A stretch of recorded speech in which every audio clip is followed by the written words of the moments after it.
হযরত নাসিরউদ্দিন চারাগি দেহলভী রহমতুল্লাহ আলাইহি, উনি কিন্তু ওনার জামান অনেক বড় আলেম। আর হযরত নিজামুদ্দিন আউলিয়া রহমতুল্লাহ আলাইহি উনি প্রধান খলিফা ছিলেন, খুব বড় আলেম বুজুর্গ। হযরত নিজামুদ্দিন আউলিয়া রহমতুল্লাহ উনি তো সামর শরীফে মাহফিল করতেন। হযরত নাসিরউদ্দিন চারাগি উনিও থাকতেন মাহফিলে। একদিন মাহফিল হচ্ছিল, তো নাসিরউদ্দিন চারাগি সেখানে উনি ছিলেন না।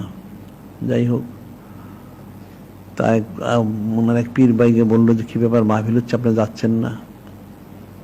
তো ইয়ে বলছিল যে মানে বাসাটা ছিল এরকম যে সবসময় তো যেতে না গেলে, মাঝে মাঝে না গেলেও তো চলে, বা বক্তব্যটা এরকম।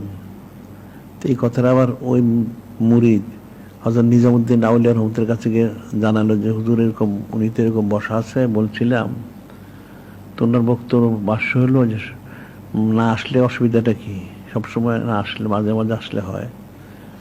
তুমি শুধু বলছিলেন হক হামিয়াস্ত কে উগুপ্তা।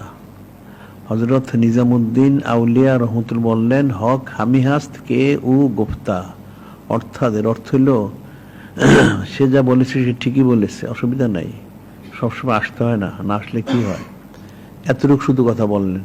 দেখা গেল ওনার, উনি যা নেয়ামতটা পেয়েছিলেন ওনার শায়খের থেকে, উনি ইন্তেকালের সময় দেওয়ার মতো কোনো উপযুক্ত পেলেন না, ওনার সিলসিলাটা বন্ধ হয়ে গেল। নাউযুবিল্লাহ।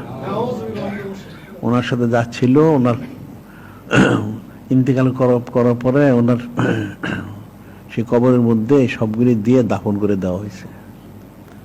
উনি শুধু বললেন হক হামিহাস্ত কে ও গুফতা, সে যা বলেছে সঠিকই বলেছে, বাস ফয়েজ তজ্জু বন্ধ হয়ে গেল, সিলসিলাটাও বন্ধ হয়ে গেল। নাউযুবিল্লাহ।